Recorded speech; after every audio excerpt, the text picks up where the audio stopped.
The Sorth delegate was already standing. When I walked in, that was wrong. Council sessions do not start until the Grand Master strikes the resonance. Played. Delegates do not stand before that. 23 species, 300 years of protocol, and nobody stands early. Nobody except the Sorth. I took my seat in the observer gallery. One chair, one desk, no vote, and looked at the delegate standing alone in the middle of that vast chamber floor. Young by Sorth reckoning. Pale ridged. The kind of stillness that comes not from calm but from someone who has already done the hardest thing and is now just waiting for it to be over. I have seen that before. Different face. Different species. Same posture. I opened my notepad. The Grand Master struck the plate. The session began. I have been Earth's observer to the Galactic Council for 3 years. Before that, I spent 22 years in the UN Joint Defensive Liaison Corps, which is a polite way of saying I spent 2 decades in rooms where everyone already knew what they were going to do and needed a human present to make it look collaborative. I am good at rooms. I know how they breathe. I know the difference between a pause. That means consideration, and a pause. That means the decision was made before anyone sat down. This room breathes differently than most. The Grand Chamber sits inside a moon the Uth-9 hollowed out 400 years ago, specifically for council sessions. The ceiling is 40 m high. The acoustics are engineered so that every species, regardless of hearing range, receives speech at the same relative volume. The floor is pale stone from a planet that no longer exists. The whole thing says, we have been doing this longer than you have been doing anything. I stopped being impressed by it somewhere around month 6. The Grand Master Avomara, old enough that his bioluminescence has started to fade at the edges, called the session to order and read through the standard opening business, trade disputes, resource classification updates, a joint motion on deep space corridor, rights that had been tabled 11 times and was apparently going to be tabled 12th. I wrote none of it down. Then the Grand Master said, the Sorth delegation has submitted a request for formal floor time under Article 9. Article 9. I wrote that down. Article 9 is the voluntary confession of hostile act. It exists because the Council, in its considerable wisdom, decided centuries ago that species who come forward and admit to violation should receive some measure of leniency compared to those who get caught. It is used rarely. The last time I had seen it in the session logs was 47 years ago when the Thren Collective confessed to an unauthorized terraforming attempt in a contested zone. The Sorth delegate did not sit down when the Grand Master called his name. He was already standing. The Sorth Confederation formally acknowledges, he said, and his translator rendered it in that flat, careful tone that formal confessions always take, that 12 years ago in the month-year calendar designates as March. We conducted a Tier 2 exploratory incursion against an unregistered, uncontacted species in Sector 7. Marginal classification. He paused. That species is now registered. They are present in this chamber. 23 species turned, in varying degrees of subtlety, to look at the observer gallery. At me. I looked back. One by one they looked away. I am 52 years old. I have a scar that runs from my left knee to my hip that I got not in combat, but in the field hospital afterward when the power cut out and someone knocked over a surgical tray in the dark. I have a daughter who was 8 years old when the Warships came. I have 17 titanium anchors in my left femur. I have a notepad and a pen and a cup of cold coffee I carried in from the shuttle bay and forgot to drink. I picked up the coffee. It was bad. It is always bad on the shuttle. I drank it. The Sarth delegate continued reading. He said they had sent 8 assessment vessels. He said the incursion was never intended as a full invasion. It was standard pre-contact evaluation protocol used for every uncontacted species in the marginal sectors. He said the vessels were cloaked, armed with perimeter defense only, and equipped to observe without being observed. He said they lost all 8 in 11 days. He read the fleet casualty figures. He did not read Earth's. The chamber was very quiet. Not the quiet of shock, the quiet of a room full of people trying to recalibrate. I know that quiet too. I was looking at my notepad. I had drawn a small rectangle while he was talking. Neat sides. I filled it in corner to corner, slow and methodical. The Sarth Confederation offers full reparative acknowledgement. The delegate finished and requests the Council's formal recording of this confession as per Article 9. He sat down. I capped my pen. The Grand Master asked if there were initial responses from the floor. There were 14 from 14 different species, all of them beginning with some variation of procedural sympathy for the confession and then pivoting carefully and efficiently to confusion about the numbers. 8 vessels, pre-FTL species. The math, as several delegates noted, was irregular. I listened to all 14. I refilled the pen cap, uncapped it, refilled it. A Velmara junior delegate leaned toward a colleague 2 seats down and said in a register she clearly thought was below my hearing, "Why do they always send the ones as representatives?" My translator earpiece caught it cleanly. I wrote it down. Then I wrote underneath it in very small letters because the damaged ones know what was lost. I did not look up. I did not need to. The session was going to be long and I had a fresh page, and the Sarth delegate was sitting with that particular stillness of a person who has done the hard thing and is now waiting to see what it costs. I recognized it. I had sat like that once. Different chair, different room. The session continued. The Council's formal response period lasted 3 hours. I know because I watched the chamber's timekeeping display, a gentle amber arc on the far wall that moved like a slow tide, and I counted the full rotation twice before the Grand Master called for a structured debate on the Sarth confession's implications. Structured debate is the Council's way of letting everyone talk without letting anyone fight. Each species gets equal floor time. They speak in order of seniority. The oldest registered member goes first, which means the Orth 9 always speak first and they always speak longest, regardless of the time allocation.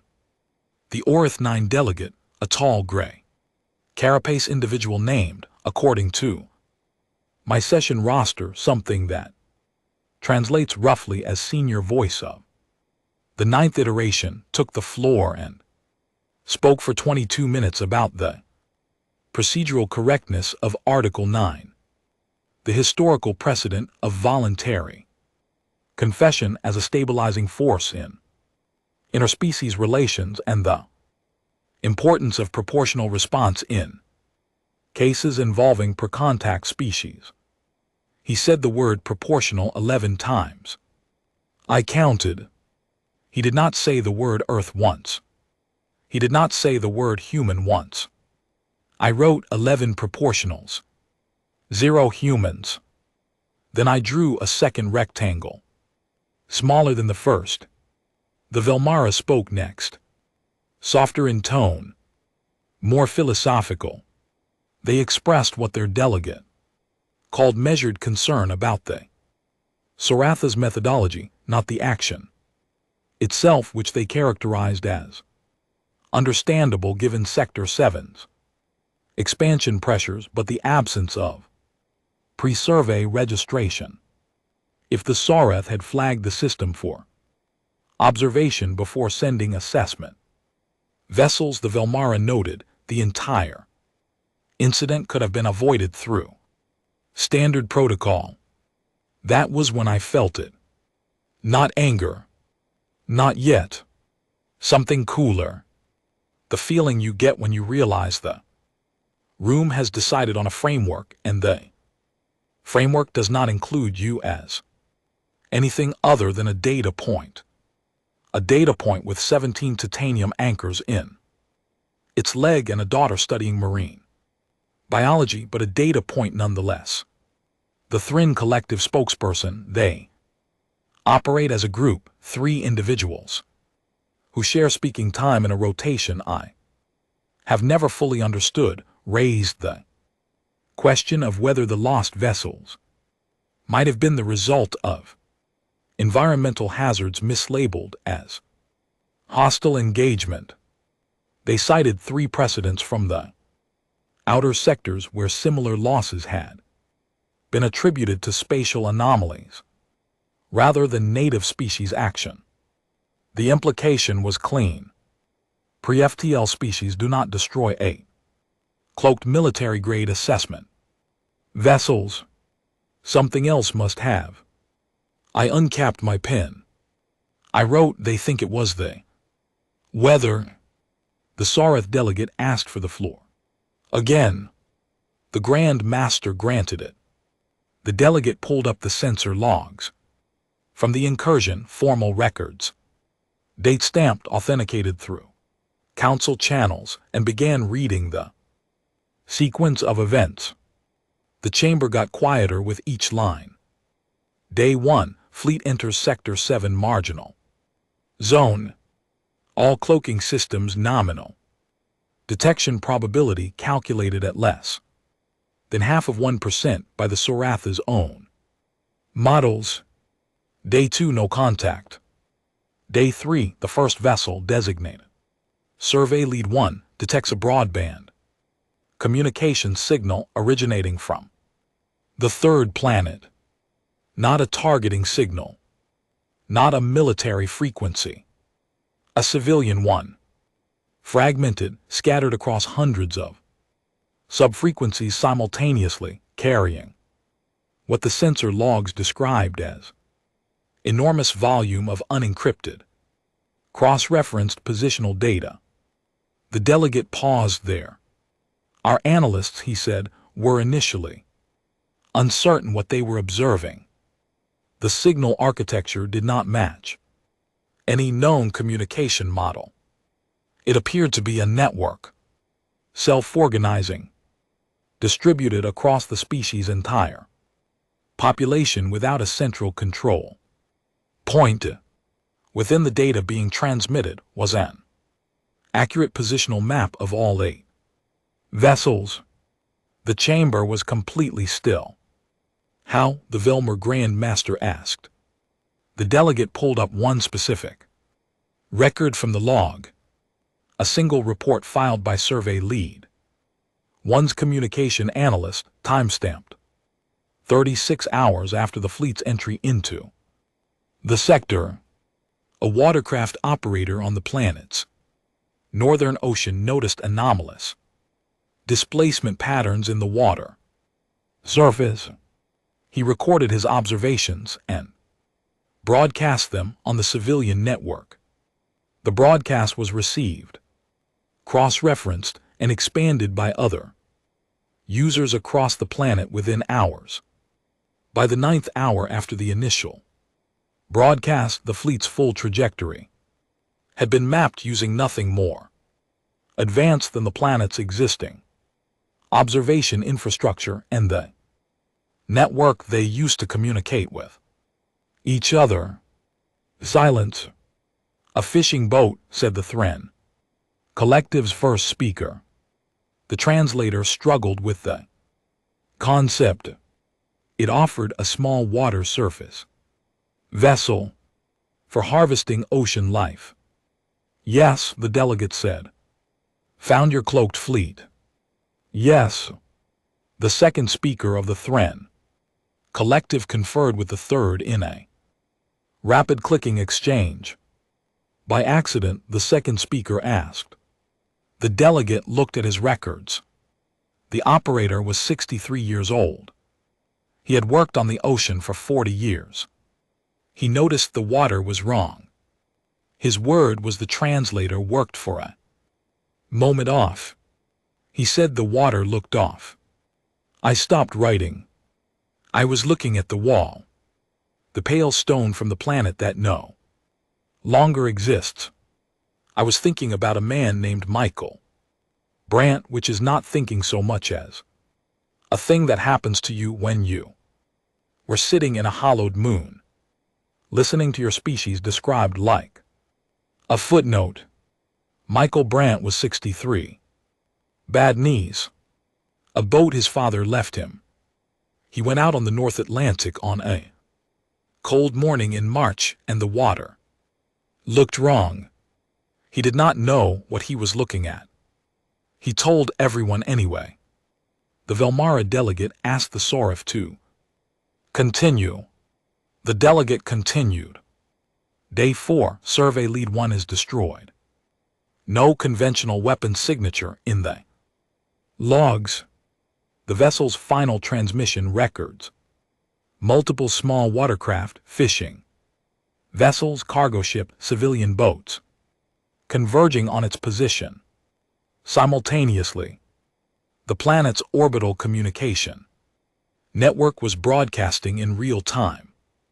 Days 5 through 9, the remaining 7 vessels attempt repositioning. Each new position is identified with hours.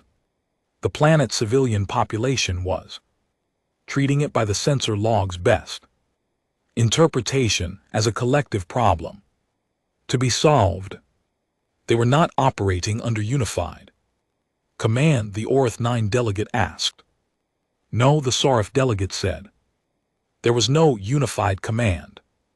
Each nation on the planet had its own government, its own military, its own response protocols. They were not coordinating through official channels. Then how? They were coordinating through each other, the delegate said. The network. Everyone talking to everyone at once. Our analysts estimated that by day 7, a significant portion of the planet's adult population was actively engaged in tracking the fleet. The Orth 9 delegate was quiet. That was unusual enough that I wrote it down. Day 11, the final vessel. The delegate closed the sensor log. We do not know the full accounting of what the planet lost during those 11 days, he said. Our perimeter defense systems were automated. They responded to any vessel that approached within a defined range. We were not, he stopped, collected himself. We were not aware of how many civilians were approaching. The chamber held that. I held it. A sweet, familiar anger moved through me. The kind that does not heat you up but studies you. Like a railing in the dark. I picked up my pen. I wrote one line across the middle of the fresh page. Then I tore it out very carefully. folded it once, and passed it to the Grand Master's aide. The aide looked at it, looked at me, walked it forward. The Grand Master read my note and said it aside without expression. I did not know if that was good. The floor was open for council response to the censor log presentation, and 14 species had things to say about it. And I sat in the observer gallery with an empty notepad page and listened to all 14 of them be wrong in 14 distinct and specific ways. The careful talking went like this. The Velmara went first. Gentle, thorough, genuinely kind in the way that people who have never needed to be anything else can afford to be. They expressed sorrow for what the Sortha's automated systems had done to civilian approaching vessels. They said the word tragic 4 times. They proposed a formal apology be recorded in the council registry. Recorded in the registry. I drew a third rectangle. The Thren Collective revised their earlier position. The censor logs they acknowledged did suggest active species engagement rather than environmental hazard. However, they maintained the nature of that engagement pointed to what their analysis called a hive-adjacent behavioral model. The species they theorized functioned as an instinctive no central command, no strategic thinking, just aggregated biological response like the way certain ocean organisms cluster around a light source. Like organisms. I filled in the rectangle. The Orith 9 delegate, who had been quiet since his 22-minute opening, returned to the floor. He spoke carefully, the way you speak when you are reframing something that has unsettled you. He said the incident was an important reminder of why pre-contact protocol exists. He said the Sarth's failure to register the system had created a situation that, while regrettable, was ultimately the product of protocol violation rather than any inherent unpredictability on the part of the native species. The situation, he said, is unlikely to recur. The species is now in observed status. The variables have changed. He said variables. I put my pen down. I picked it up again. A smaller species, the Irith, I checked. My roster, one of the newer members, admitted about 80 years ago, asked what had happened after the 11 days. Had the planet attempted to communicate? Had they signaled for contact? The Sorith delegate checked his records. They attempted to signal on every frequency they could produce, he said. They broadcast in multiple languages. They also, he paused. They also fired several large rockets into orbit carrying physical materials, plates engraved with mathematical sequences and biological diagrams. As a form of introduction, the chamber murmured. During an active incursion, the Irith asked. Yes. They were trying to make contact while simultaneously defending against the fleet. They were trying to do both, the delegate confirmed. We believe they considered them the same. Conversation. I looked at the wall again. My daughter's teacher, a woman named Grace Owen, 34 years old, 2nd grade. Class at an international school in Osaka, spent 11 days in a basement, reading picture books to 40 children. One of the books was about whales. My daughter came home knowing every species of whale on the planet, all the names, all the songs. She remembered the songs for years. The council's debate was entering its second hour. The frameworks being built around humanity were getting more elaborate and more wrong with every speaker. The hive model theory was gaining traction with the Thern collective, who kept returning to the absence of central command as proof. The Velmara were constructing a sympathy narrative.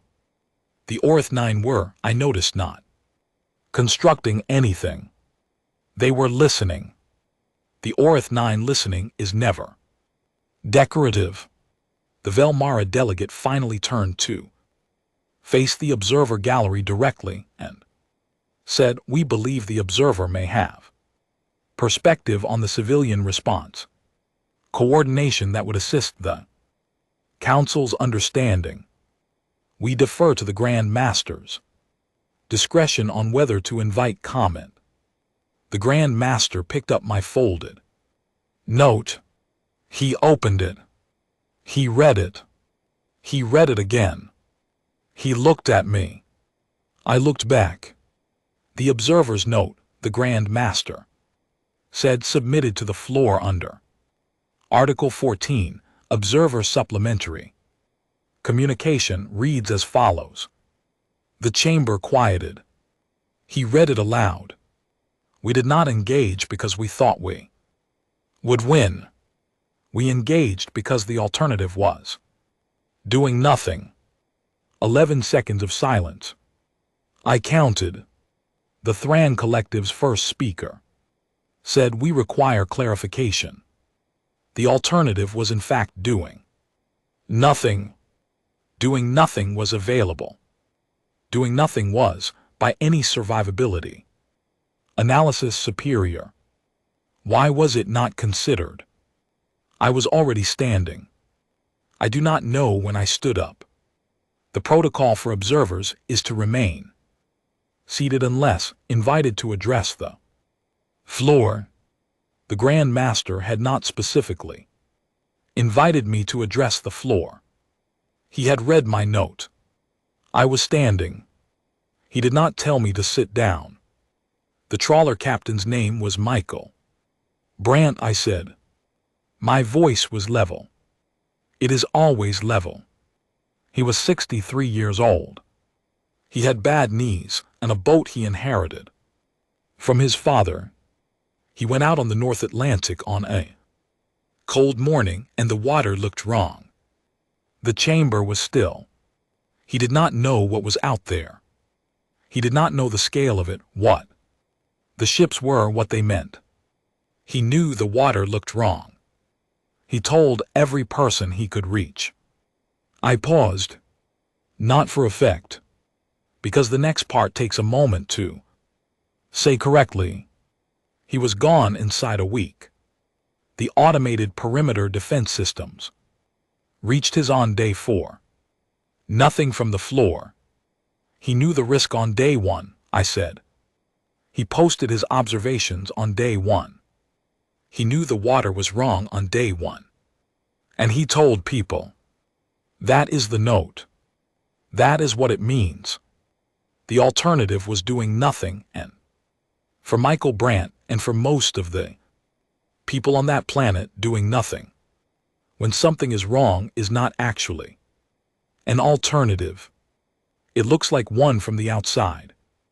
It does not feel like one from the inside. I sat down. Nobody said anything for a long time. The Orth-9 delegate was looking at me with an expression I could not read. His species' facial structure does not map cleanly to human emotional recognition. I was not reading faces. I was watching posture, and his posture was the posture of a person recalculating. The Velmara Grandmaster said. Carefully, the Council notes the observer's contribution and thanks her for the context. Then he said, "We will recess for 30 minutes." In the corridor, the bioluminescence of the Velmara delegate caught the light. She approached me slowly. She said, "What percentage of your species would respond as that man did?" I thought about it. "Most of them," I said. She was quiet. "Most," she said. "Most," I said. She turned it over for a long time. I waited. She said, "That is either the most dangerous sentence I have heard in 40 years on this council or the most important." I picked up my coffee cup. Still cold. I drank it. "We get that a lot," I said. "The recess lasted 50 minutes, not 30. I know because I sat on the bench outside the main chamber doors and watched the corridor's gentle amber lighting cycle twice. Delegates from 6 different species passed me. 3 of them looked at me directly. 2 of them looked away first. One, a young Irith, rust-colored, quick-moving, stopped and stared for 4 full seconds before a colleague pulled her onward. I ate a protein bar from my bag. It was 3 days past its best date. I ate it anyway. When the session resumed, the atmosphere in the chamber had changed. Not dramatically. The chamber is too old and too large for dramatic shifts. But the way 23 species settle into their seats tells you things. The Thren Collective, who usually arrange themselves in a loose triangle, were seated close together, conferring. The Velmara delegation had 3 additional members in seats that had been empty in the morning session. Senior advisors by their rank markings. The Orth 9 delegate had a new aide standing behind him, and that aide was holding a data reader and looking at me with professional attention. I noted all of it. Then I opened my notepad and did not look up for a while, because sometimes the best surveillance is the kind that does not look like surveillance. The Grand Master reconvened the session and opened the floor for continued response to the morning's discussion. What followed was 2 hours of the most careful talking I have ever heard in this chamber, and I have been in this chamber for 3 years, and I was a liaison officer for 22 before that, and I have heard careful talking in more rooms than I can name. The careful talking went like this. The Velmara presented a revised analysis of the sensor log data. They had used the recess to run the civilian coordination timeline through their own behavioral models. The result, their delegate said, was inconsistent with any known collective instinct model and required a new framework to describe the Thren Collective's hive organism theory. The Velmara said respectfully, did not account for the speed and the diversity of the response. Organisms that cluster toward a light source do not simultaneously attempt diplomatic contact while coordinating physical defense while, and here the Velmara delegate paused, while sending their children underground to be kept safe with picture books. The delegate looked at me briefly when he said that. I did not react. The Thren Collective withdrew the hive organism model without much resistance. They replaced it with something they called distributed individual agency, which is a scientific way of saying they understood now that the people on the planet were people who made individual choices that happened to point in the same direction. They found this, their spokesperson said, computationally unusual. People usually disagree, the first speaker added. Uriths did not disagree about this, the second said, gesturing toward me. They disagreed about everything else, I said. I was not supposed to speak without being recognized. The Grand Master looked at me, and I sat back, and he chose not to make a point of it. He recognized me. I stood. The people on that planet, I said, disagree about almost everything. What to eat, who to vote for, what the right way to live is. They have been arguing about those questions for as long as they have existed, and they will keep arguing. But there are a handful of things, small number of things, where the disagreement stops or gets quiet enough to act through. Someone coming for them is one of those things, the Velmer Grand Master said. Someone coming for their kids, I said. That is the one. The chamber sat with that. The Orith 9 delegate took the floor. He spoke for a long time. Not 22 minutes this time, closer to 40.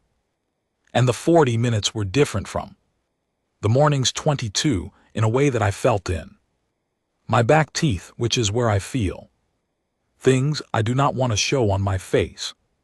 He talked about the council's history, about how the organization had been built over 3 centuries on a foundation of mutual deterrence and proportional engagement. He talked about the species that had joined early and the species that had been brought in later in the framework that had kept something like peace across a volume of space that, by any measure, should have been ungovernable. Then he said every member species of this council was at some point in unknown quantity. We learned the nature of each species through interaction, through conflict, through. We developed models. Our models are the foundation of everything we do here.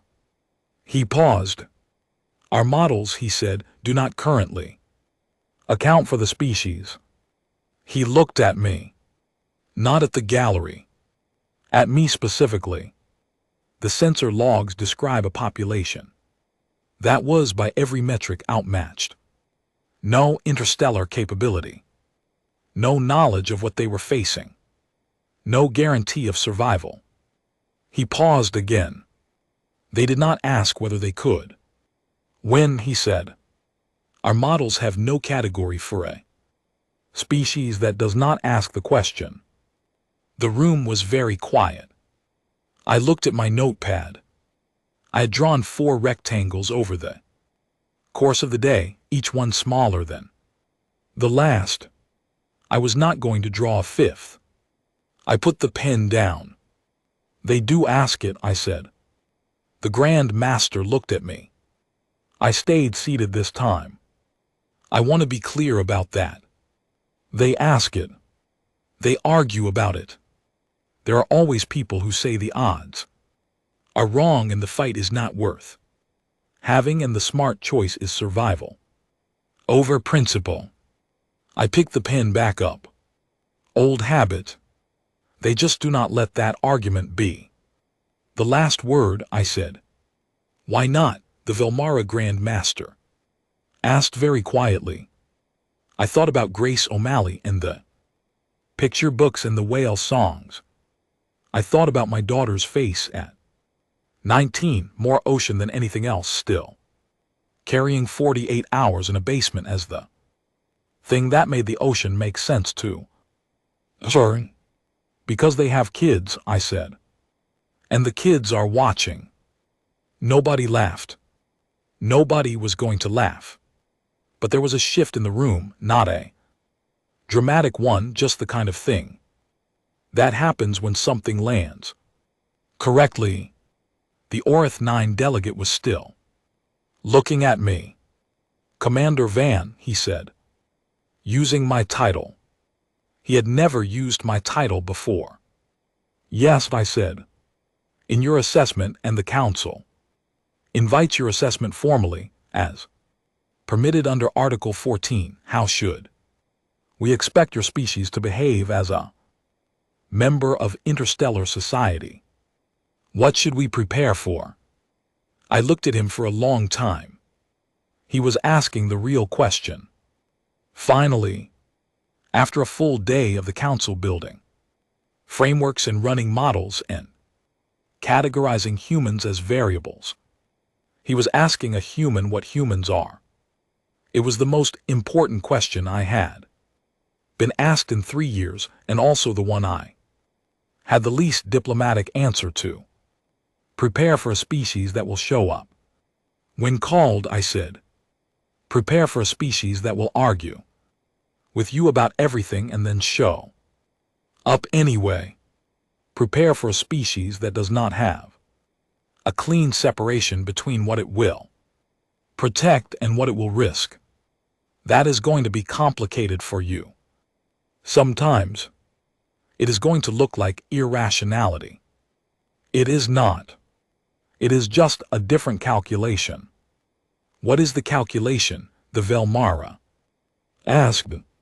Whether they can look their kids in the eye afterward, I said. The Auth-9 delegate wrote something down. His aide handed him a new data reader. He looked at it briefly and set it aside. One more question, he said. The man, Brant, he had no military training. He was a fisherman, I said. And the others who converged on the vessels, the ones your record shows approaching in civilian watercraft during the engagement. Fishermen, cargo operators, one retired harbor pilot, a marine biologist, a science teacher on a research vessel, who was on her first posting out of university. Silence. None of the military, the Auth-9 delegate said. No. Then why? Not a question. A statement. But he was looking at me, and the room was looking at me, and I had put my pen down, and I was going to have to answer it with my actual voice, not a note, not a rectangle, not a piece of paper folded once and handed to an aide. Because the water looked wrong, I said. And when the water looks wrong, you tell people and you move toward it, not away from it. That is the calculation. You can call it irrational. My species has been calling it irrational among themselves for 1,000 years. They still do it. The Auth-9 delegate looked at the Velmer Grand Master. The Grand Master looked back. Something passed between them that I did not need to be able to translate. We will move to the status review, the Grand Master said. Earth's observer status is due for its triennial evaluation. I sat back. I picked up my pen. I drew a fifth rectangle. I did not fill it in. The status review is the most routine item on the Council's agenda when it involves Earth. It had been routine twice before. The first time, Earth's non-voting observer status was confirmed and no changes were proposed. The second time, a minor amendment was added to allow observer submissions under Article 14, which is the only reason I had been able to pass the note. And before that, the only reason I had been able to speak at all. 3 years of slow, careful, incremental movement. I expected tonight to be the third time. It was routine. The Auth-9 delegate asked for the floor. I wrote down the time. He began speaking, and within the first 2 minutes I understood that this was not going to be routine, and I put my pen down slowly and carefully, the way you put something down when your hands are steadier than your chest. He said the Auth-9 block proposes a formal motion for expedited elevation of Earth from observer status to provisional member status, effective at the close of this session. The chamber processed that. Then it moved. Not with objection, with second motions. The Velmara seconded before the Auth-9 delegate had finished his sentence. The Irith delegation seconded. The Sarith delegate, still quiet still, carrying the weight of the mornings confession, raised his hand and seconded.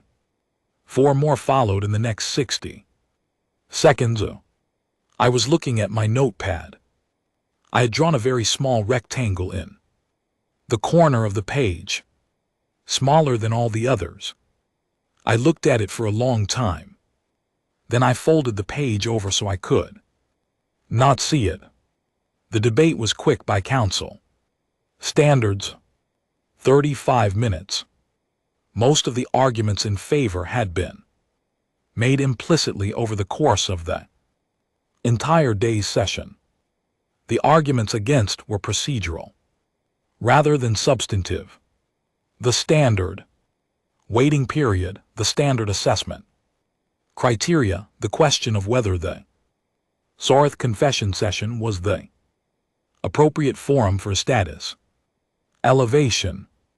The Orth 9 delegate addressed each one patiently. His answers were not dramatic. They were the answers of someone who had made up his mind during the recess and was now walking everyone else to the same place with the minimum amount of noise. When the vote was called, it was 19-4 in favor. Provisional member status. Effective immediately. The Grand Master asked if the Earth observer wished to formally acknowledge the elevation on behalf of her world. I stood up. I had a prepared statement on my tablet. I had written it 2 years ago. Theoretically, as an exercise just in case, just to have something ready. I had updated it 6 months ago and then again last week, which I choose not to read too much into. I picked up the tablet. I read the first 2 sentences. I put it down. My name is a Shavan, I said. I am from Chicago. That is a city on a continent on a planet that is 300 million miles from here, and I have been sitting in the chair for 3 years, and I have a daughter who is 19 years old and studying marine biology because she spent 11 days in a basement when she was 8 with a teacher who read her picture books about whales, and she has been trying to get back to that ocean ever since. The chamber was quiet. I will relay your decision to Earth, I said. They are going to have a lot of questions. They are going to argue about everything. You offer them and agree with about half of it and push back hard on the other half, and some of that pushing back is going to be uncomfortable.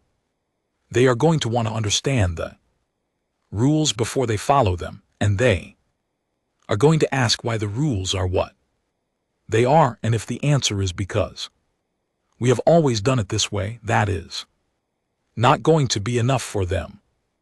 I want you to know that in advance. No one spoke. They are also going to show up when you need them to, I said. That part one can guarantee. The rest of it you will have to work out with them directly. I picked up the tablet.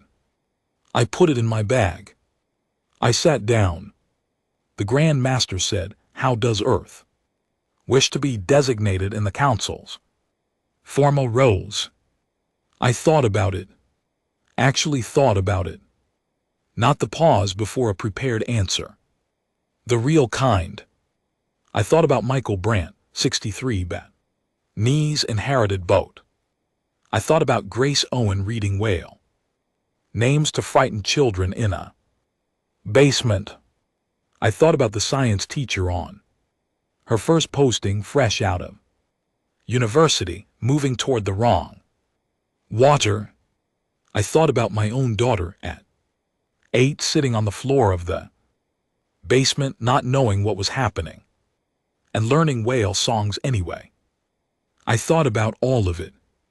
Human, I said. Just put human. We know what we are. Nobody in the chamber did. That was going to be fine. The session was adjourned. The amber arc on the far wall complete its final cycle. 23 species stood and began the organized shuffle of post-session movement. Conversations resuming, data tablets exchanging, the low murmur of politics resuming its normal speed.